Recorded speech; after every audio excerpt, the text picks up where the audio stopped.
После устных вопросов на знание истории и построения общей карты квеста ребята разбежались по всей локации. Задание у них нелегкое. Нужно по карте определить, где находятся капсулы с головоломкой. Мы должны познавать, развиваться, расширять свой кругозор.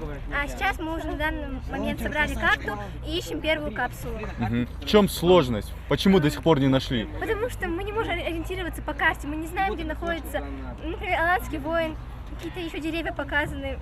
Не знаем, куда идти, где искать капсулу. На площади Алания сейчас больше 50 человек. Все они учащиеся различных школ республики. Каждая команда стремится выполнить задание раньше остальных. На это и расчет. Команда 12-й школы Назрани успешно нашла первую капсулу. Теперь они на шаг впереди остальных. Мы неправильно начали. Карта составлена неправильно.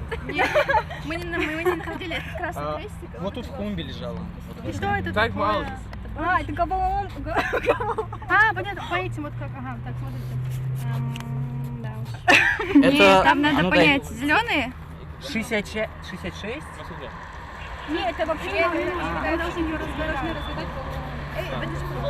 Школьники всегда рады поучаствовать в креативных мероприятиях. Это отличная возможность проверить свои знания и логику, говорит Аминат Баймурзаева. Ее команда участвует во всех 3 турах. Мне очень нравится участвовать в таких, например, проектах, вот таких соревнованиях. Мне очень прям нравится.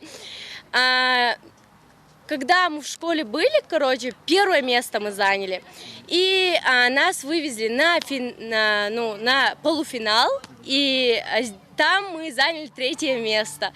Теперь мы все участники мечтали об этом, и наконец мы приехали сюда, и мы очень хотим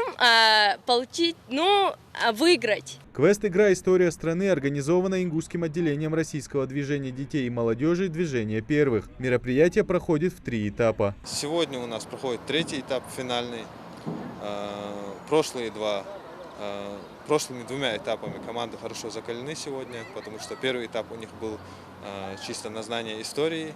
2-й этап, помимо знания истории, от них требовал также командной работы, небольшой физической подготовки, потому что у них вопросы все были разделены по локациям.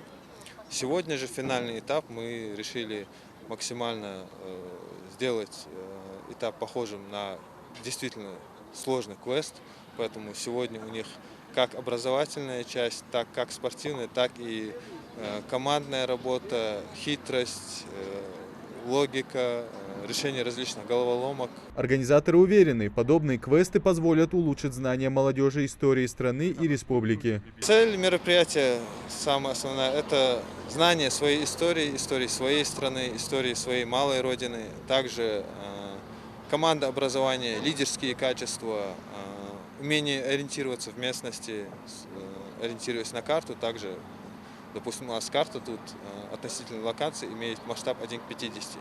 Поэтому знания такие тоже в дальнейшем будут полезны. И самое главное – это сплоченность, дружба. По итогу квеста 1-е место заняла 17-я школа сельского поселения Верхние Очулки. 2-е и 3-е место заняли 2-я и 6-я школы города Сунжи. 3 лучших команд наградили дипломами и ценными призами. Идрис Ижиев, Асхаб Белакиев, Новости 24.